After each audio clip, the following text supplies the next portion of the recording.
Hey, I'm Tom Gresham. This is Gun Talk. Well, at least it's a podcast, a bonus podcast of Gun Talk. And just a few things I wanted to throw out there. I'm digging into the vault here.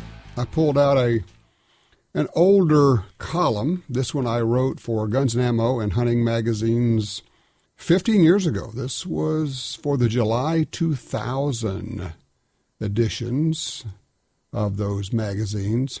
It was a column I wrote called Gresham on Guns, and I kind of bounced around, had several different subjects in each one. It's interesting to kind of look back and see what we were talking about. Some things are different, some things are exactly the same.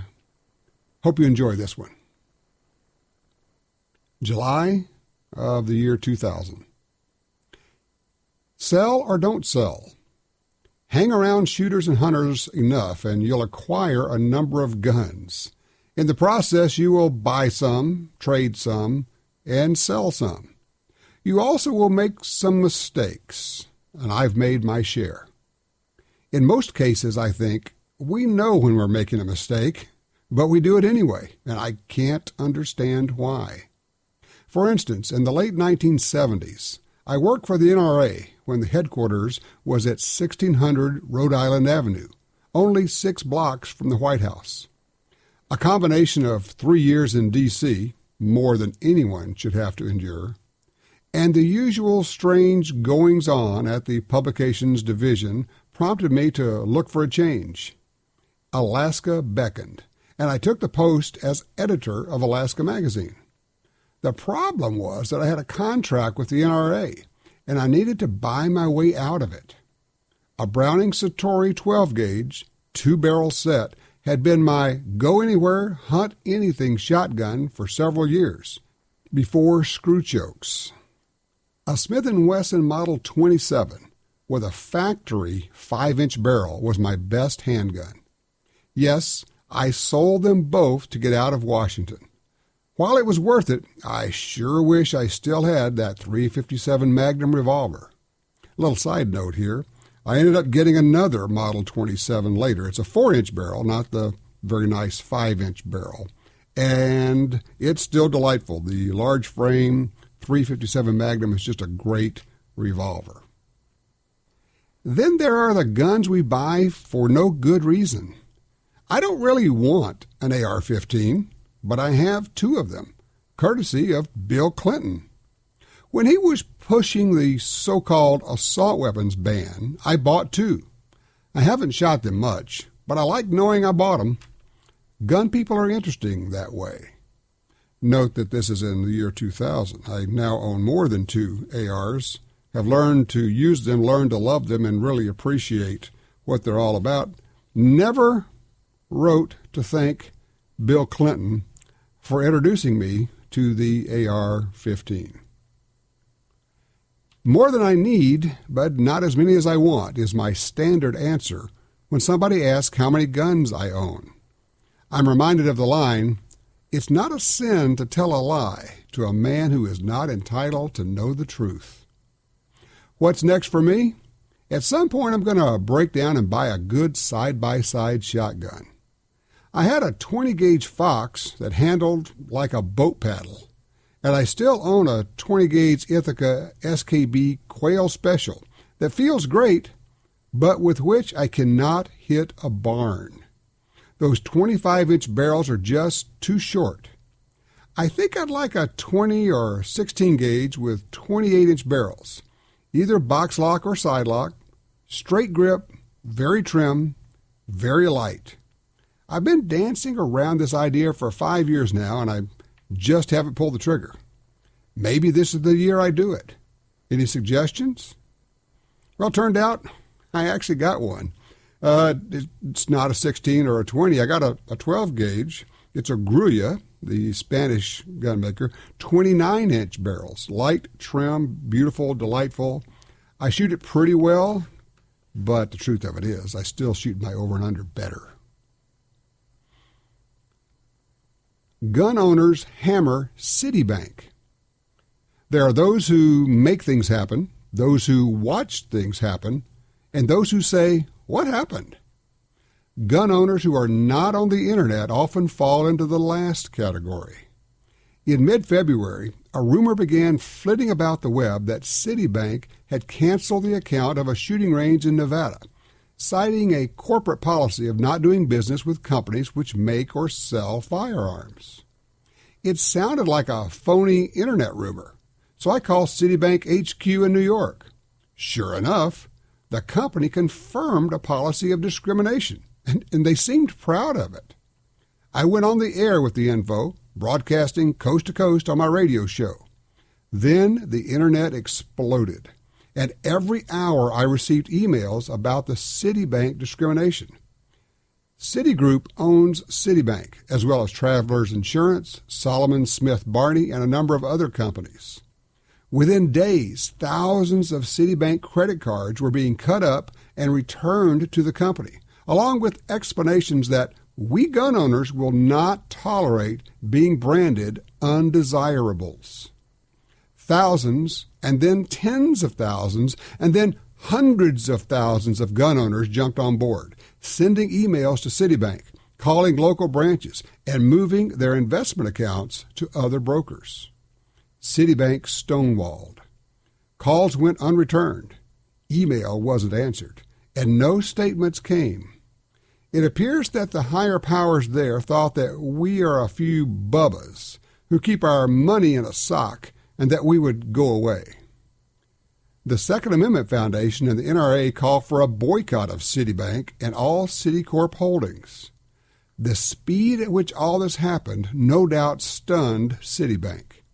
In 2 weeks, the outrage had reached a level that forced the company, one of the largest financial institutions in the world, to back down.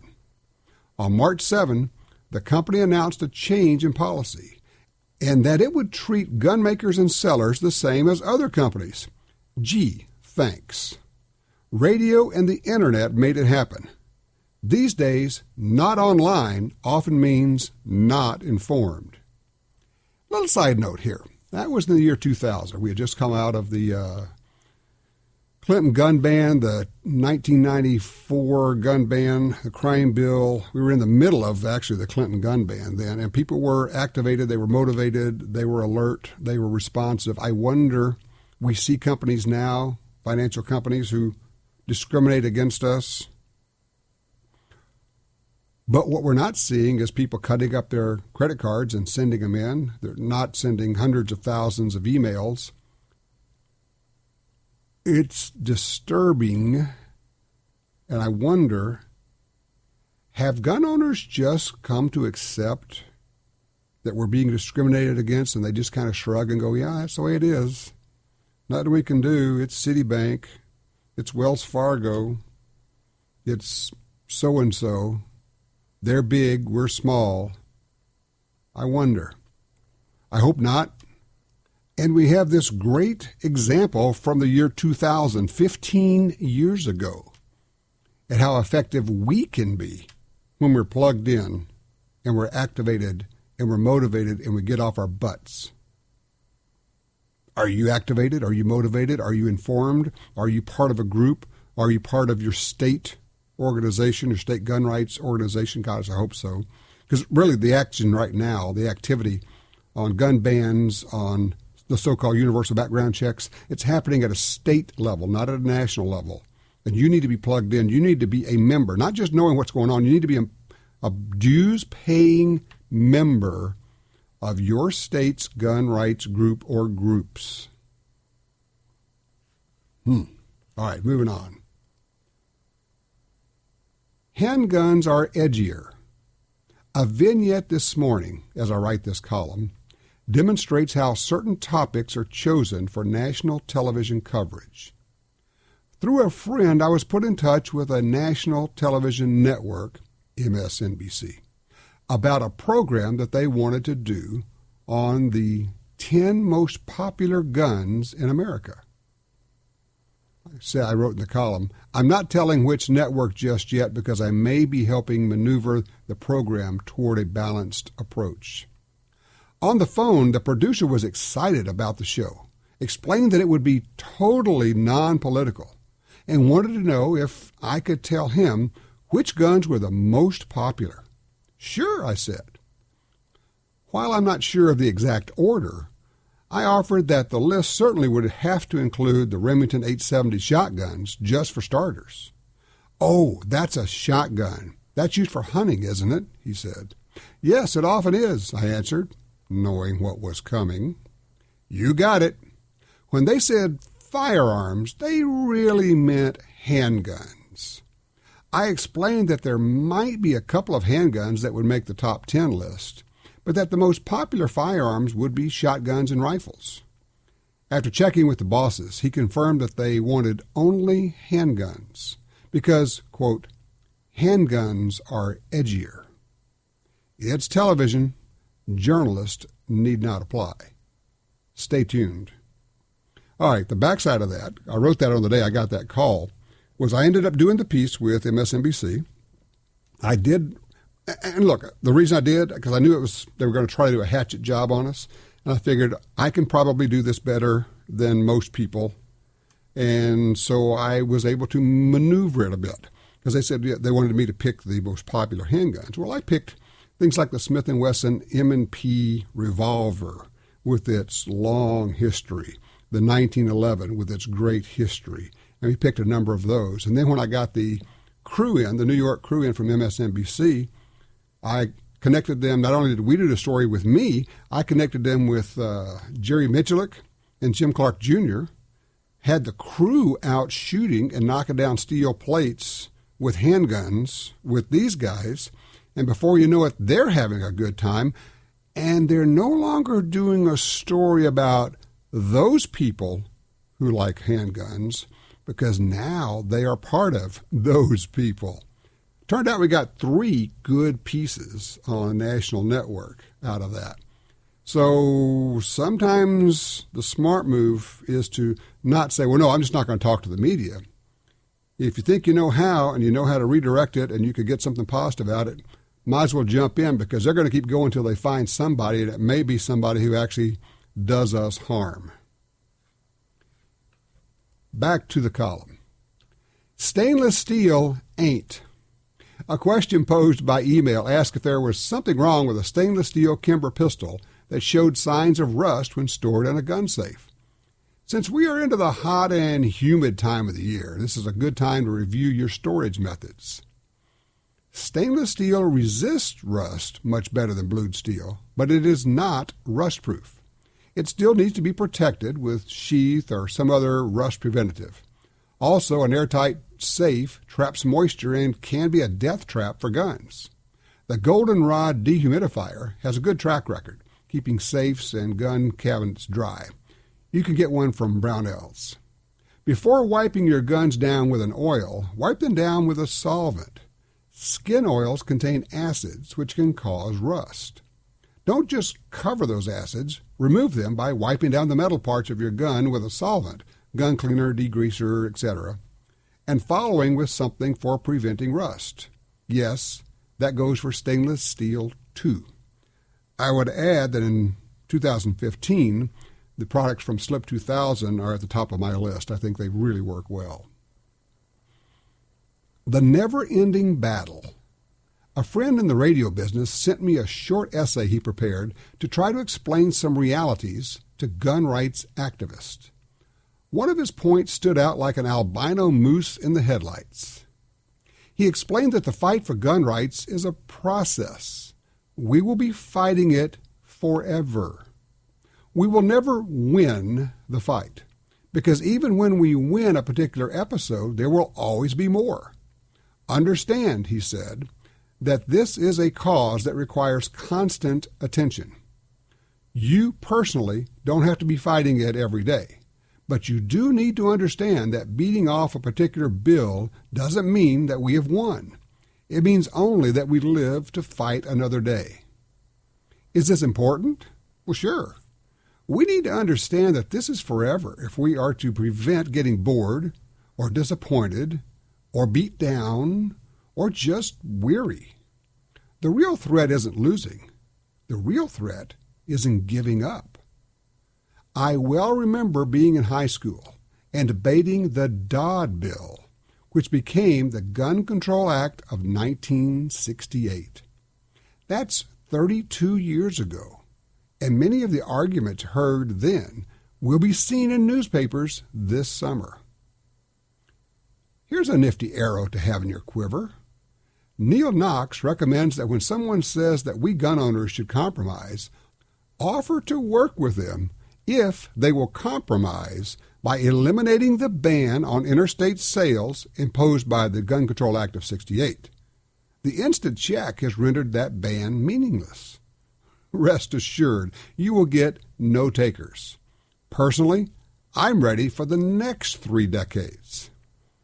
Yeah, well, 15 years later, we're hearing the same arguments, fighting the same people, sometimes with different names. Handgun Control Incorporated became the Brady campaign, et cetera, et cetera. But it's the same arguments, and we win some, we lose some. We've made some good headway, but we're losing some on the state level right now. That's why we have to be more involved in the state level. It is a forever fight, and you just say, I'm going to be involved in it all my life. Was it something I said? Don't get me wrong, I like handguns. I have, several. I enjoy hunting with handguns. For me, that means revolvers and autoloaders. Back in the 1980s, I was editing 2 technical firearm journals, and I received a news release about awards being given to handgun hunters who had taken various big game animals. In many cases, the handguns were single-shot or bolt-action firearms, shooting cartridges indistinguishable from rifle cartridges. I enjoy shooting a TC Contender or XP100 as much as the next guy. But calling some of these 14-inch barrel cannons handguns seemed to be stretching it a bit. Naturally, I shot off my big mouth in an editorial, and not content to let it go at that, I said that the firearms really weren't rifles, and they really weren't pistols, so maybe we should call them piffles. Hey, I thought it was funny. Others didn't.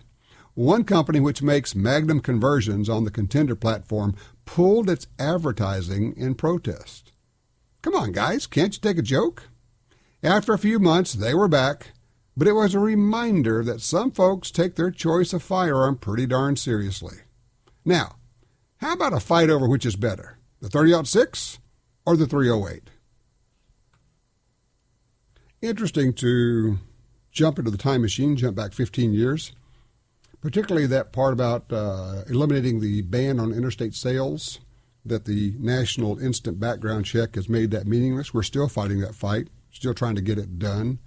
A lot of this stuff we're going to keep working on, and we are making some progress. But I fear that in some areas we are losing ground. A Pew Research poll taken, it came out this week. It was taken between July 14 and July 20. Among 2,002 adults, 85% said that 85% of Americans support expanded background checks. That includes 88% of Democrats and 79% of Republicans. By a wide margin, 79%, they also support laws prohibiting mentally ill people from buying guns. And 70%, wait for this, 70% overall support, quote, the creation of a federal database to track all gun sales, close quote. There's something else in there. The Pew survey revealed that 70% of Democrats support a ban on so-called assault weapons, but only 48% of identified Republicans favored the idea. Still, 48% of Republicans said they want a gun ban. A whopping 85% of Democrats want a federal database tracking gun sales. And 55% of Republicans like the idea of a federal database tracking gun sales. We have much work ahead of us. Hey, thanks for listening. By the way, don't forget to grab your Gundealio smartphone app. Available at Google Play for your Android device and the App Store for your iPhone. Remember, this is only for smartphones. If you go there with your computer or with your tablet, it won't even show up because this is strictly a smartphone device. It helps you save money buying guns, ammo, scopes, everything else. We got a special deal that popped up this week for loophole scopes. A lot of things going on there. So be sure to grab Gun Dealio. Thanks a lot. Have yourself a safe week. Remember, check your six.